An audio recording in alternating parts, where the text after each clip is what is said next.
ग्रंथ नाम दासबोध शिष्यांचा संवाद दशक पहिला समास सातवा वाचण्यास प्रारंभ करतो महाराज. श्री गणेशाय नमः. ओम सरस्वते नमः. ओम श्री सिद्धरामेश्वराय नमः. श्रीराम आता वंदू कवीश्वर ये शब्द सृष्टींचे ईश्वर नातरी पर हे परमेश्वर वेदावतारी ही हे सरस्वतीचे स्थान ही हे नाना फळांचे जीवन नाना शब्दांचे मन दादुर ही हे पुरुषार्थाचे वैभव ही हे जगदीश्वराचे महत्व नाना लागवे सत्कार सत्कृती स्तव निर्माण कवी हे शब्द रत्नांचे सागर हे मुक्तांचे मुक्त सरोवर नाना बुद्धीचे वैरागार निर्माण झाले अध्यात्म ग्रंथीचे खाणी हे बोलके चिंतामणी अनाकामध्ये चिंतमणी बोले सत्यासी ही हे कल्पनेचे कल्पतरू हे मोक्षांचे मुख्य पडिवरू नाना साहित्यांचे विस्तृत विस्तारले.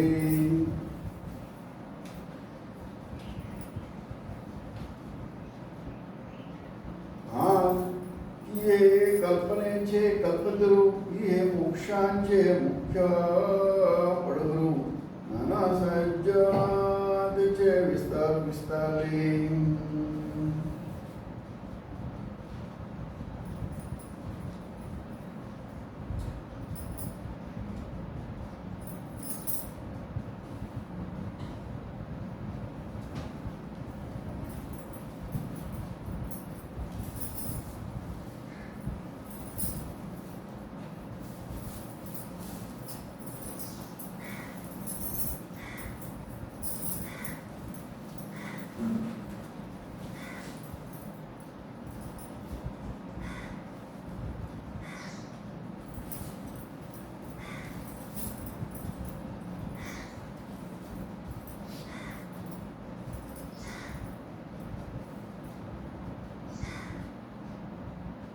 रामदास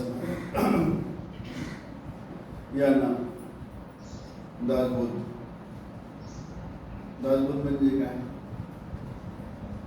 जो रामाचा दास आहे म्हणजे आत्मारामाचा दास आहे त्याला बोध म्हणजे उपदेश केलेला आहे. रामाचा जो दास झालेला आहे जर रामाचा दास कधी होतो माणूस 84 लक्ष योनी भोगल्यानंतर रामाचा दास कधी होणार? जन्मजन्मी अनुभव पूर्ण केले मग विठ्ठले कृपा अनेक जन्मांचा पुण्य साठल्यानंतर सगळ्या वासना तृप्त झाल्यानंतर सगळ्यांच्या वासनांचं निरसन झाल्यानंतर किंवा सगळ्या वासनांचा पासून निवृत्ती आल्यानंतर का होतो? रामाचा दास म्हणजे आत्मारामाचा दास. जो आत्मारामाचा दास झालेला आहे त्याला उपदेश केलेला दासबोध दासाला बोध. पहिल्या समासामध्ये काय सांगितलेलं आहे? ग्रंथ दासबोध मध्ये काय सांगितलेलं आहे ते दासबोध वाचून का होणार ते काय उपयोग होणार ते कारण उपयोगाशिवाय किंवा फायद्याशिवाय कोणी काय वाचत नाही. दासबोध हा ग्रंथ वाचून काय त्याचा उपयोग होणार आहे काय त्याचा फायदा होणार आहे. आता फायदा म्हटल्यानंतर कुठला प्रापंचिक फायदा नाही. हा फायदा कुठला असणार? तो उपयोग कुठला असणार? अध्यात्म. अध्यात्म म्हणजे काय? म्हणजे अध्यात्म मध्ये आध्यात्मा अध्यात्माचा अर्थ आहे आध्यात्म आहे. जेव्हा माणूस रामाचा दास होतो तेव्हा तो सगळ्यांमध्ये आत्मा बघतो पहिला. काय बघतो तो? आत्मा. हे बघत नाही तो. का बोलल्यास वरल्या रंगाला बोलत नाही. या सगळ्यांमध्ये एक आत्मा आहे म्हणून देह चालवतो, काय देह चालवतो, सर्व कर्म करतो. एवढं असून तो आत्मा कसा आहे? लाईटचं करंट असतो, करंट, त्याला आपण लाईट म्हणतो, विद्युत करंट सारखं आहे. सगळ्यांमध्ये एकच करण आहे, उपकरण वेगळे. करण एकच, उपकरण वेगळे आहे. तसं अध्यात्म म्हणजे काय? सगळ्यांमध्ये आत्मा आहे ना, म्हणून तो खातो, पितो, बोलतो, सर्व करतो.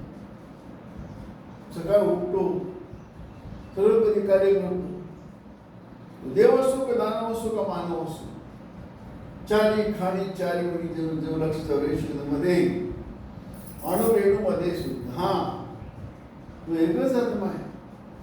आत्माचा अर्थच असा आहे, तो सगळ्यांच्या आतमध्ये आहे. आत्म्याचा अर्थच असा आहे, तो सगळ्यांच्या आतमध्ये आहे. जर तो नसेल तर काय होईल?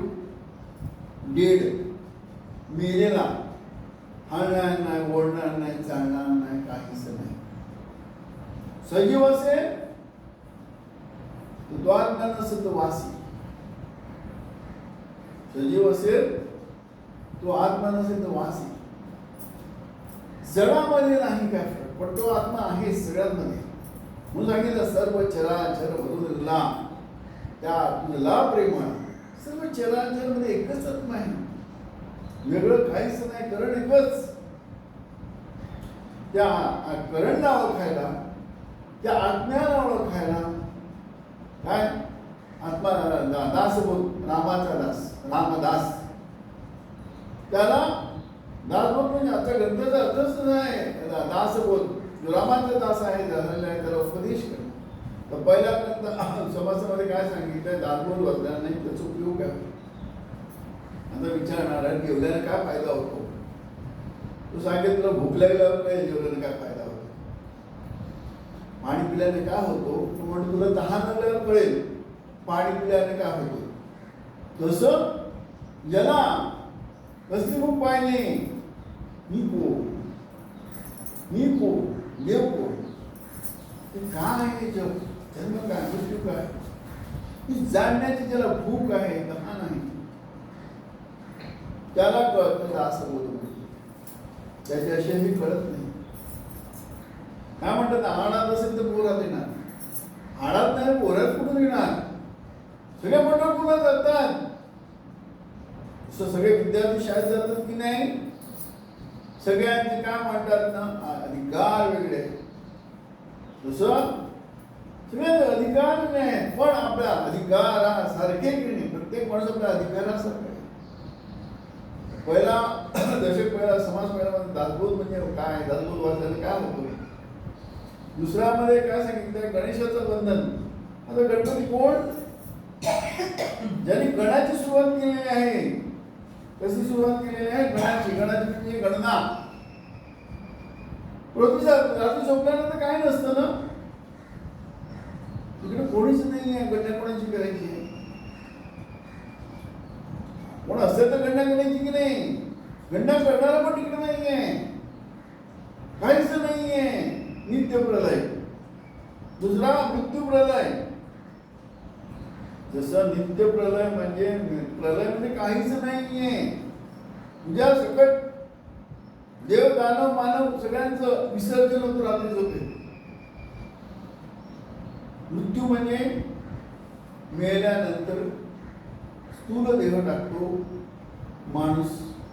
स्थूल देह आणि आपला लिंग देह म्हणजे जीवात्माचा आणि स्थूल देहाचा कनेक्शन तुटतो.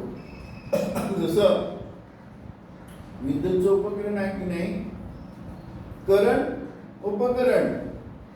उपकरणचं कनेक्शन तोडलं तर काय आहे? लाईट आहे, विद्युत आहे, पण कनेक्शन तोडलेलं आहे, उपयोग नाही. उपकरण चालणार नाही. तसं करंट आणि उपकरण, उपकरण म्हणजे देह, देह म्हणजे स्थूल देह, ह्याचं कनेक्शन तुटला कोणाशी? जीवात्मा. लिंग देह, लिंग म्हणतात, लिंग लिंग लिंग देह देहाचे का म्हणजे गाठी पडलेला आहे ना, संबंध जोडलेला आहे कोणाशी? जीवात्मा आणि स्थूल देहाशी. म्हणून हा शरीर चालतो, बोलतो, सगळं करतो. पण तो संबंध तुटला तर काय म्हणतात? गेट झाला, गेट म्हणतात, मेला पासून कनेक्शन तुटला. पण त्याच्यात शुद्ध निघून गेलेला आहे. शरीर सडणार, 2 तास 3 तासाने सडणार, वास येणार. लोक काही करतात, अरे बाबा उचला, नाही तर शरीर सडतो ना, म्हणून उचलायला. आणि नवीन योजना काढलेल्या काय आहे, फ्रीजर म्हणते ना, कूलर मध्ये ठेवतात, फ्रीज मॉर्चरी म्हणतात, त्याच्यामध्ये नेऊन ठेवतात. थंड असतो, बर्फात बरेच काळ टिकतो शरीर, पण त्याच्यात आत्मा नसतो, जीवात्मा नसतो. जीवात्मा आणि शिवात्मा आपले देह असतो, त्याचा संबंध तुटलेला असतो. म्हणून कोणाचं वर्णन केलं आहे? गणेशाचं. गणेश म्हणजे जाणीव. तिसरा वर्णन कोणाचं केलं आहे? शारदा. शरीर आहे, गणेश आहे, वाचा नसेल तर कुठून सुरुवात होते वाचा? परा, पश्यन्ती, मध्यमा, वैखरी. बोललं नाही तर कसं कळणे? कळेल. शब्दाने देवाचं अपरोक्ष रूप. काय? शब्दाने देवाचा अपरोक्ष रूप, परोक्ष कळत. एखाद्या माणसाला पाहिलं नसेल आपण त्याचं वर्णन करतो की नाही? पाहिलं नाही ना, मग पाहिलेलं शब्दानं वर्णन करा. तो उंच आहे, निपड आहे, काळा आहे, सावळा आहे, गोऱ्या रंगाचा आहे किंवा जांभूळणी आहे. समोर आला जो फोटो असेल तर शब्द संपले की नाही? तर शब्दाने देवाचा अपरोक्ष रूप, अनुभवाने परोक्ष कर. अनुभव कधी?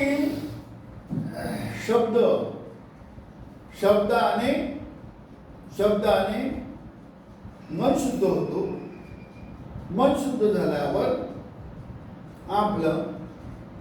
आपलं रूप आपल्याला शुद्ध कशाने होणार?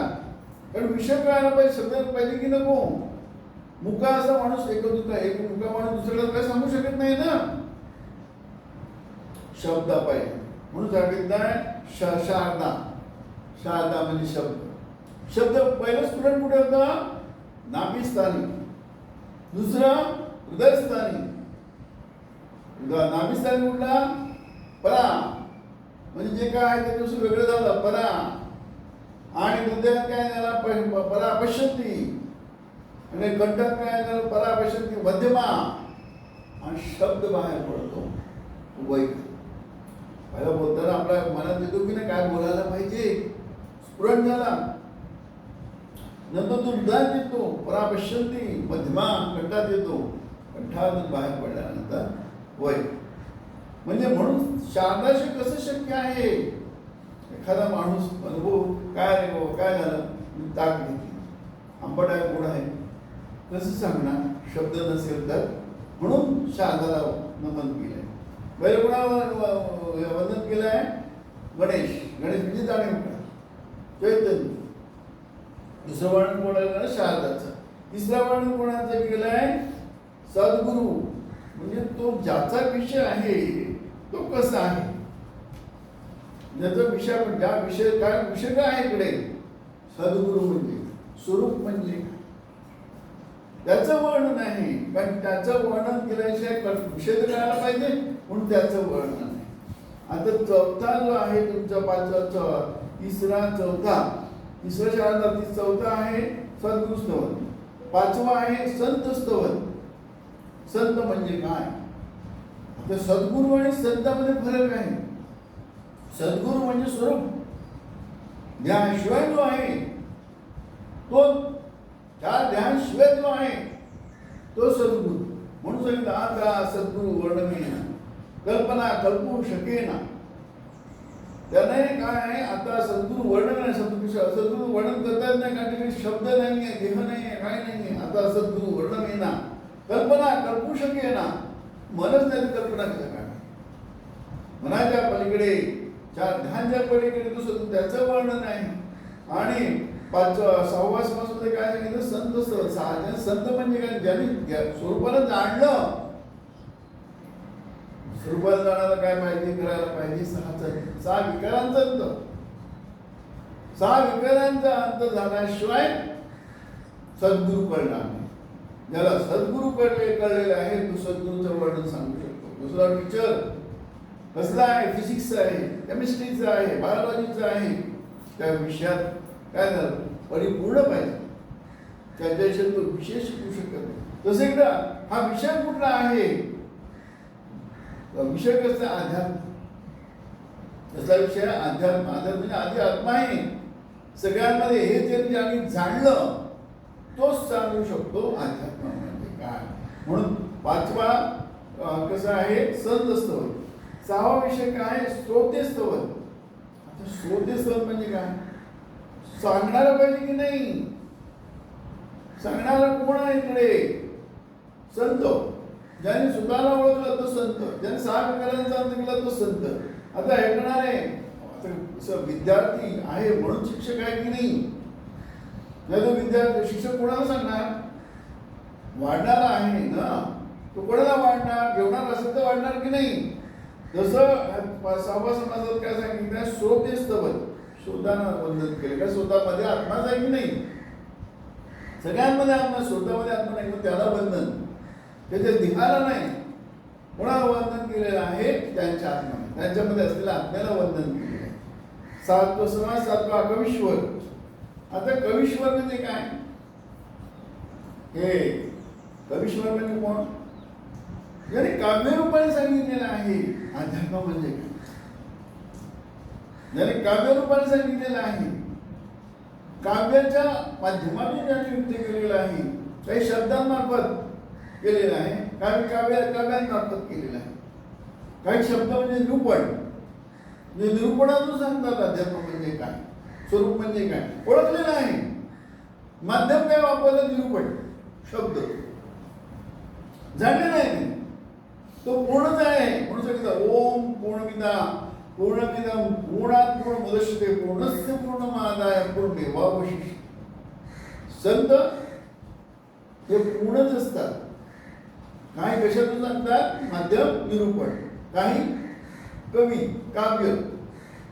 आता हे काव्याच्या माध्यमातून उदाहरणार्थ हा काव्यरूप आहे दासबोध. कोणी लिहिलं रामदास महाराज. दुसरा रामायण कोणी लिहिलेलं आहे वाल्मिकी ऋषी. त्यांनी स्वतःला जाणण्याशिवाय कसं रामायण सांगणार तो. जसं रामदास महाराजांनी स्वतःला जाणलं म्हणून तो रामाचा दास कोण. दासबोध कोणाला बोध केलेला आहे जाणलेला आहे ना म्हणून तो दासबोध. म्हणून रामदास महाराज सुद्धा एक महान संत होते पण त्यांनी काव्यरूपाने सांगितले. तसं रामायण सुद्धा काव्यरूपाने सांगितलेलं आहे. कोणी वाल्मिकी ऋषी. त्याने स्वतःला जाणलेलं आहे. त्याने सांगितलं रामायण म्हणजे काय. आता महाभारत कोणी लिहिलं वेदव्यास. महाभारत कोणी लिहिलं वेदव्यास. वेदव्यासाने कसं लिहिलेलं स्वतः स्वरूपाला ओळखलं ना म्हणून सांगू शकतो बाबा हे महाभारत असं असं घडणार. पहिले लिहिलं गेलं नंतर झालं. तसं रामायण पहिलं लिहिलं गेलं म्हणून झालं. आता तेच रामायण लोकांनी रामायणाचं वाचून त्याचं काय नको पुण्य जमा झाल्यानंतर काय नको राम कळलं रामायण म्हणजे काय कळलं. नंतर त्याचं काय होतं भक्ती वाढली. कसं हे सुद्धा महाभारत सुद्धा वाचून त्याच्यात गीता सांगितलेली आहे. अर्जुनाला गीता सांगितलेली आहे कृष्णाने. हे वाचून कळतं नाही. भक्ती म्हणजे भक्ती कशी भक्ती वाढत नाही म्हणून सांगितलं. जन्मोजन्मी आम्ही भूपुण्य केले बघा विठ्ठल एक कृपा केली. सगळं झाल्यानंतर सगळं बघून झाल्यानंतर काय निवृत्ती होते. नको हे नाशिवंत आहे. भक्ती वाढत जाते की नाही, नाशिवंत आहे. नंतर मग कळतं का आहे मला मुक्ती पाहिजे ते साहित्य. म्हणून काय सांगितलं, याला साहित्य मुक्ती देणारे कोण आहे, एक संत कवीश्वर त्यांनी सांगितलं. म्हणून सांगितलं, हे ये कल्पनेचे कल्पतरू, ये मोक्षांचे मुख्य पडिवरू, नाना साहित्याचे विस्तार विस्तारले, हे कल्पनेचे कल्पतरू, ये मोक्षांचे पडिवारू, नाना साहित्याचे विस्तार विस्तारले. ही कल्पना म्हणजे काय, ही का कल्पने पोटी होती जाते अनंत सृष्टी. कवी सगळं जाणीनं असतं, तो पूर्णच असतो म्हणून सांगतो बाबा हे असतं. म्हणून सांगितलं ही कल्पनेचे कल्पतरू. कल्पना म्हणजे काय, धन वागलेला आहे. कुठली कल्पना, मी देह आहे सगळ्यांचं. काय आहे, जोपर्यंत संत भेटत नाही तोपर्यंत कल्पना कुठे, मी देह आहे, मी देह आहे. हा तर काय होणार, काय होणार, मी देवाचा जवळचा होतो, मी देवाशी मिळू शकत नाही. असं नामदेव महाराज काय आहे, विठ्ठल त्यांच्याशी बोलत होता, विठ्ठल त्यांच्या हातून खात होता, पीत होता, पण काय कल्पना कुठे आहे, तो देव मी कर भक्त. नामदेव महाराजांची कल्पना कुठे होती, हा विठ्ठल भक्त देव आहे, मी भक्त आहे. देव भक्त ही दरी होती तिकडे, पूर्ण नाही. गुणवंत कधी देवाला ओळखायला पाहिजे. देव म्हणजे काय, देवाला कसं ओळखायला होतं, शब्दाने. शब्दाशिवाय कसं आहे सगळं. आधार काय घेतो आपण, रामायणचं, महाभारतचं, दासबोधचं, सदाचारचं, भागवतचं. हे एक ग्रंथ नसेल तर कसं होईल, भक्ती पण होणार नाही आणि सद्गुरूंचा ज्ञान पण सांगता येणार. आधार काहीतरी पाहिजे की नाही. कल्पना म्हणजे काय, म्हणजे कल्पनेचे कल्पतरू. कल्पना म्हणजे काय सांगतात, कल्पना कशी कल्पना कशी नष्ट करायची ते सांगतात. जोपर्यंत कल्पना नष्ट होत नाही तोपर्यंत ज्ञान कळणार. तसं पहिलीचा मुलगा असतो तो पहिली पास झाल्याशिवाय दुसरी जाता येत नाही. सगळ्यांमध्ये एकच कल्पना आहे, देव दानव मानव मध्ये, मी देह आहे, मी देह. स्थूल खूपच भक्ती झाली, स्थूल टाकता येतो आणि घेता येतो, धारण करता येतो. स्थूल काय म्हणतात, जसं ग्रहणा होता रावणाला विद्या होती की नाही, काय आहे अदृश्य आहे दृश्य व्हायचं. देवाला पण तीच विद्या होती, अदृश्य आणि दृश्य व्हायचं. प्रकट म्हणतात आपण, प्रकट झाला आणि प्रकट देव नाही सत्य म्हणून नाही का, नाही सत्य पण प्रकट होणार आपण देवच आहे. आणि तीच शक्ती दानवामध्ये पण तीच आहे. त्याला काय म्हणतात, माया. सगळं कसं मायेचंच काय आहे ना, सत्य काय. सकाळी उठल्यापासून रात्री झोपेपर्यंत सगळं दृश्य आहे की नाही. आणि आपल्या सगळं जेव्हा विसर्जन होतो मग कुठे गेला, काय झालं, सगळं नष्ट झालं की नाही. प्रलय म्हणतात, नित्य प्रलय. कल्पना आहे, जोपर्यंत कल्पना आहे तर तोपर्यंत कल्पनेतून मोकळा होता येणार. कल्पनेतून मोकळा व्हायला काय पाहिजे, जाणता पाहिजे. कवी हा जाणता आहे म्हणून सांगितलंय, कवी की कल्पनेचे कल्पतरू, ये मोक्षांचे मुख्य पडिवरू. म्हणजे मोक्ष म्हणजे काय हे दाखवणारा, ये मोक्षांचे मुख्य पडिवरू. आधार, मोक्ष म्हणजे काय हे सांगणारे, मोक्षाला मोक्ष म्हणजे काय सांगणारे कोण आहे. मोक्ष म्हणजे त्याला आधार. कुठल्या तरी गोष्ट कुठेतरी काहीतरी आधार लागतो की नाही. तर ही मोक्षांचे मुख्य पडिवरू, मुख्य जे मूळ सांगणार आहे, ज्यांनी जाणलं आहे साहित्य मुक्ती म्हणजे काय. देव सुद्धा तीनच मुक्ती देऊ शकतात, सलुप्ता, समीपता, स्वरूपता. म्हणून काय नाही, ईश्वरम मायेने विद्या. ईश्वर सुद्धा मायेतच आहे. ईश्वरम मायेने विद्या, मायामध्ये तो आहे. ईश्वरम मायानिमित्त मायातीतम निरंजनम. मायातीत कोण आहे? निरंजन, सद्गुरु, संत, कवीश्वर.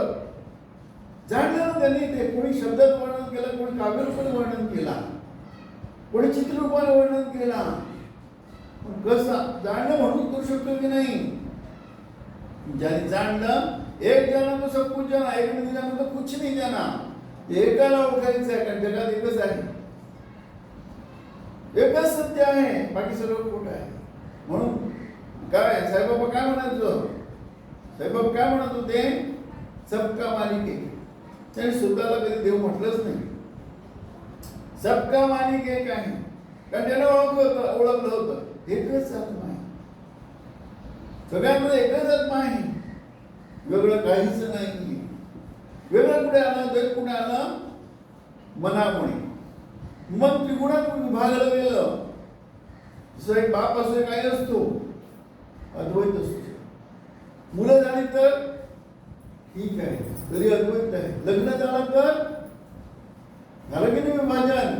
द्वैत. तसं तीन भाऊ आहेत, रज तम सत्व विभागली.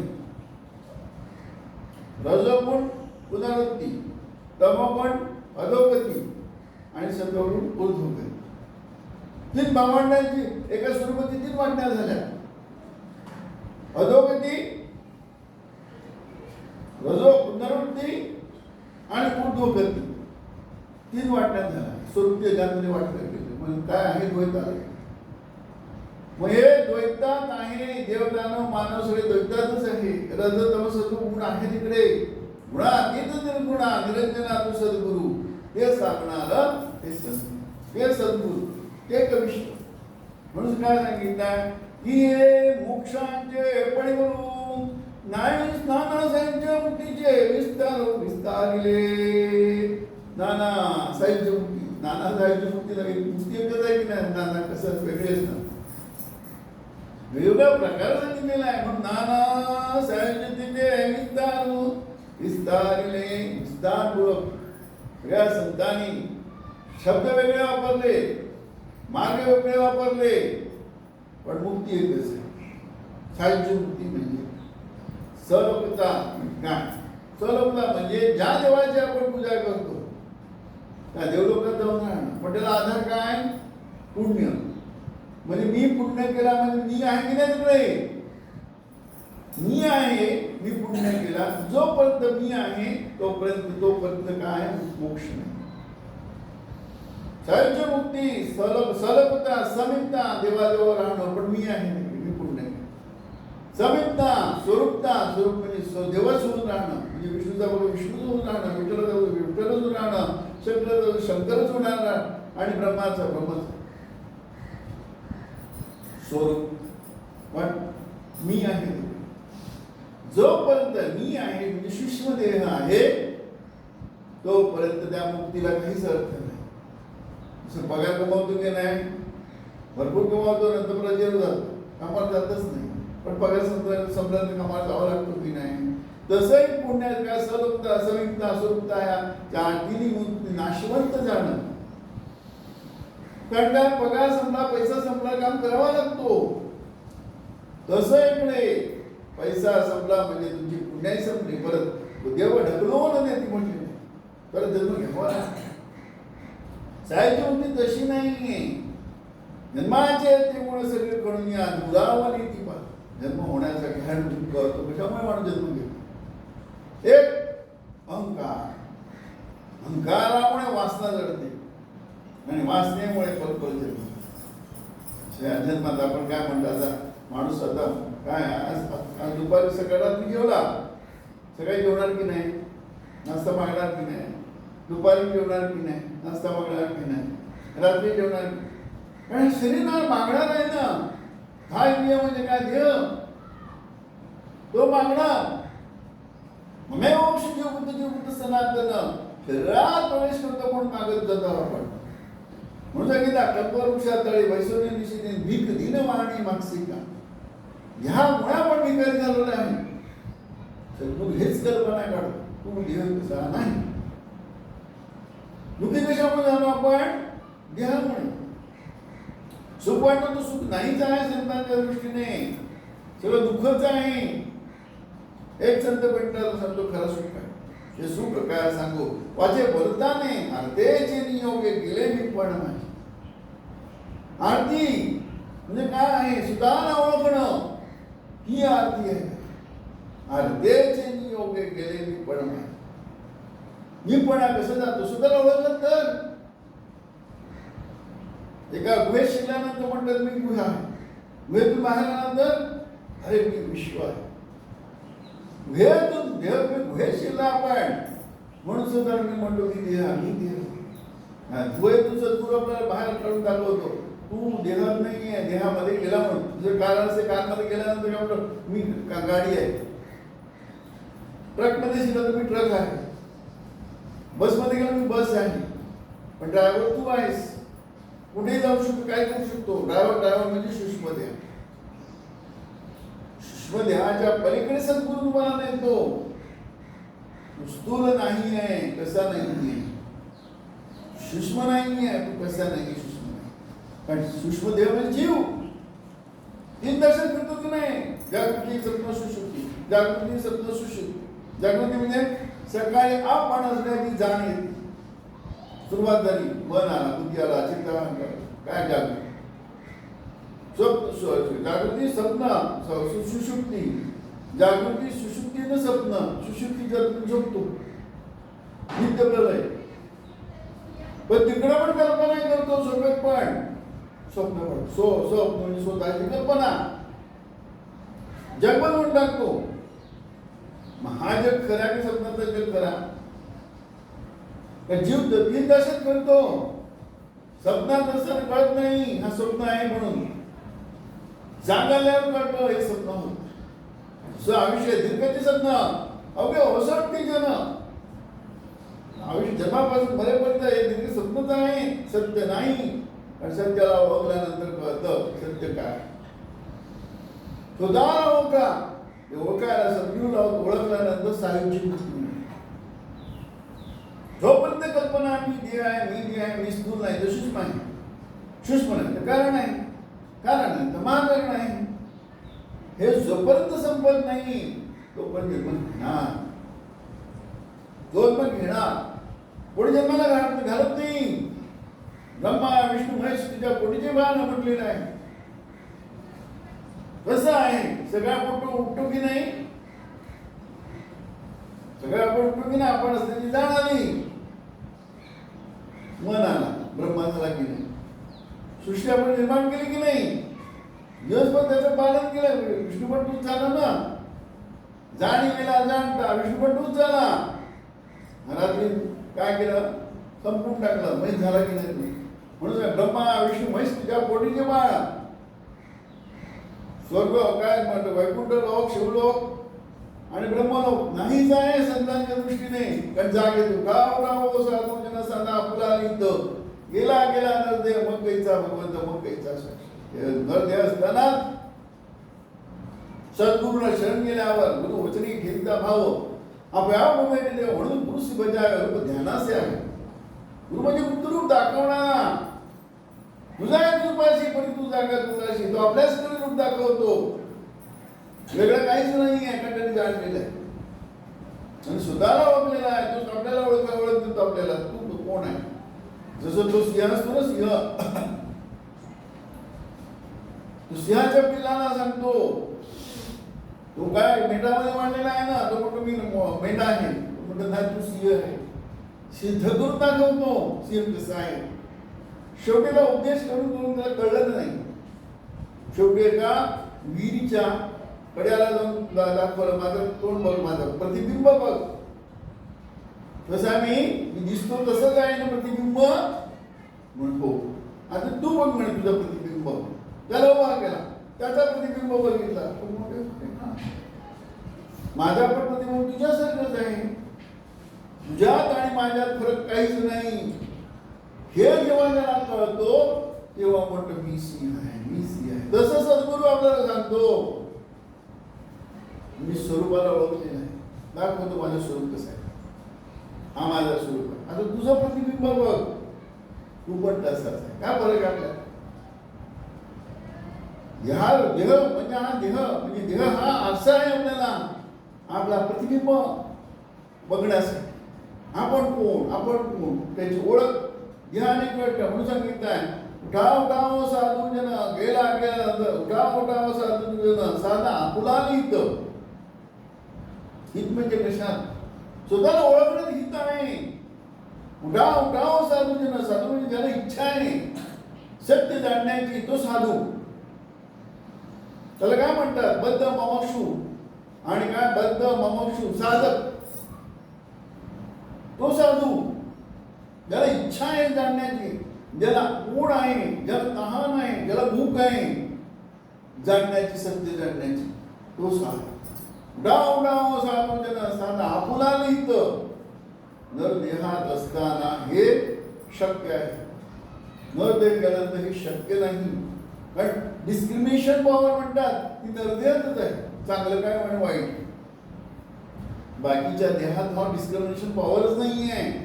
पण नरदेहाला अनन्य महत्व आहे. पण आपण काय करतो जाणता माणूस भेटत नाही. आणि जाणता माणूस भेटल्यानंतर सुद्धा आपली काय म्हणतात ना पूर्व पुण्याही नसते. भेटल्यानंतर आपल्याला कळत नाही ना कारण पूर्व पुण्य कुठे आहे. जन्मोजन्मी आम्ही बहुत पुण्य केले तेव्हा या विठ्ठलाने कृपा केली. अनेक जन्माचं पुण्य पाहिजे की नाही. आडत आहे पण पोहऱ्यात यायला आडत असेल तर पोहऱ्यात येणार की नाही. साधू भेटला आडत काही नाही काय होणार कळणारच नाही काय. भजन करणार निरूपण ऐकणार आणि एक दिवस लेट होणार गेला कळलंच फुकट नाही गेला तो. या जन्माचे कर्म केलं फुकट नाही गेला. पुढच्या जन्मी आहे घ्यावं लागेल आणि तो पूर्णत्वच नाही म्हणून उद्योगती म्हणते. पाप पुण्य संतांकडे नरदेह जोड म्हटलेला आहे. आणि पाप पुण्य वाढलं तरी अधोगती प्राप्त होते. अधोगती प्रत्येक जन्मात तो देवाजवळ जातो. म्हणून सांगितलं जन्मोजन्मी आम्ही बहुत पुण्य केले मग विठ्ठल एक कृपा केली. विठ्ठल म्हणजे तो स्वरूप तो चैतन्य. फक्त त्याने काय म्हणतात स्टेप बदलल्या. पहिला स्वरूपाचा काय झालं परमात्मा झाला. परमात्मा झाला तो शिवात्मा झाला. शिवात्मा झाला कोण आहे झाला एक चैतन्य झाला. जाणीवेचा काय झाला तो जीव झाला. पण जाणीव आला नाही त्याच्यावर मन भासतो. मनावर काय भासतो चित्त अंतकरण मन बुद्धी भासते त्याच्यावर चित्त भासतो आणि त्याच्यावर अहंकार भासतो. असं पाणी नदीचा उगमकडे काय आहे शुद्ध. भात काय होतो घडा होऊन जातो. पण पाणीच बेस काय आहे पाणीच आहे. तसं बेस पश्चिमेचा आला आत्मा तेथे आहे. रावळा माझी जाता हा देवस्था म्हणून मन झाले नसे बदलण्याची वार्ता हेतुआ मावा शब्दानंतर समोर गेले निजर कृपाता.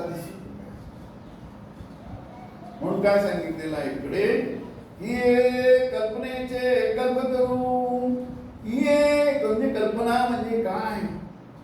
कल्पनेमुळे होतो ना सगळं. हृदयशोभित कल्पना नाहीये काय तू नाहीस. एक सकाळी वाटणार एक जाणे आलं कल्पना म्हणजे मन काय संकल्प विकल्प हे मध्ये उठले मले. मन आल्यावर काय कल्पना आहे. मन आहे म्हणून कल्पना आहे ना. तर कल्पनेला आधार काय आहे चैतन्य अद्वैत. मन आला अद्वैत आला. काय करू काय मी काय करू करू की नको काय करू आला का करते पण आला की नाही तिकडे चैतन्य पण काय करू काय नाही तिकडे नाहीये. काय करू काय नाही करू की नको करू हे मनाचे खेळ आहे. मनाला शुद्ध केला जातो. त्या मन जो देहबुद्धीत आहे त्याला काय आहे देहबुद्धीतून आत्मबुद्धीकडे नेतो उपदेश आहे. म्हणून काय सांगितलं की कल्पनेचे कल्पतरू ये मोक्षांचे मुख्यपडी भरू. मोक्ष म्हणजे काय सांगणार आपण तोच पहिला कल्पना सांगतो देहाबद्दल सांगतो नंतर काय सांगतो मोक्ष म्हणजे काय. देहच जर कळणार नाही तर मोक्ष काय करणार. स्थूलदेह म्हणजे काय त्यांचे तत्व किती ते तू कसं नाही फोडला जातो. सूक्ष्मदेह म्हणजे काय? सूक्ष्मदेहाचे तत्व तू नाहीस, ते पटवून दिलं. ते कशाने पटवून दिलं जातं? नंतर शिवात्मा म्हणजे काय म्हणतात? शिवात्मा ते तू कसा नाही आहे म्हणजे त्याला कारण हे म्हणतो. कारण काय? आपण जीव कशामुळे झालो? मी विसरलो, मला विस्वरूप आहे, मला जन्म नाही, मला मरण नाही, मीच नाही आहे नाही, याला विसरलो म्हणजे तो कार्य. त्याला काय ज्ञान म्हटलेलं? एखादा माणूस असतो ना, तो विसरतो मी कुठे आहे, मी कोण आहे, वेडा आहे म्हणजे. विसरला म्हणजे वेडा झाला की नाही? तसं आपण विसरलोय, वेडे झाले. स्वतःचा विसरवणं म्हणजे वेडे होणे.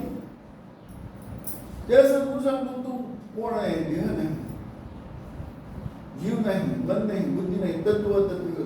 तू स्थूल कसा नाही, तू सूक्ष्म कसा नाही, तू कारण कसा नाही, तू महाकाय कसा नाही. सगळ्यांचा अभ्यास करतो पटवून स्टेप बाय स्टेप म्हणतात. तसं गणित सूत्र नाही, सूत्र वाईट स्टेप बाय स्टेप सोडवतो की नाही. तसा तू देह कसा नाही, तू जीव कसा नाही, तुला जन्म कसं नाही, तू मरण कसं नाही, स्टेप बाय स्टेप समजून सांगणारा तो जाण.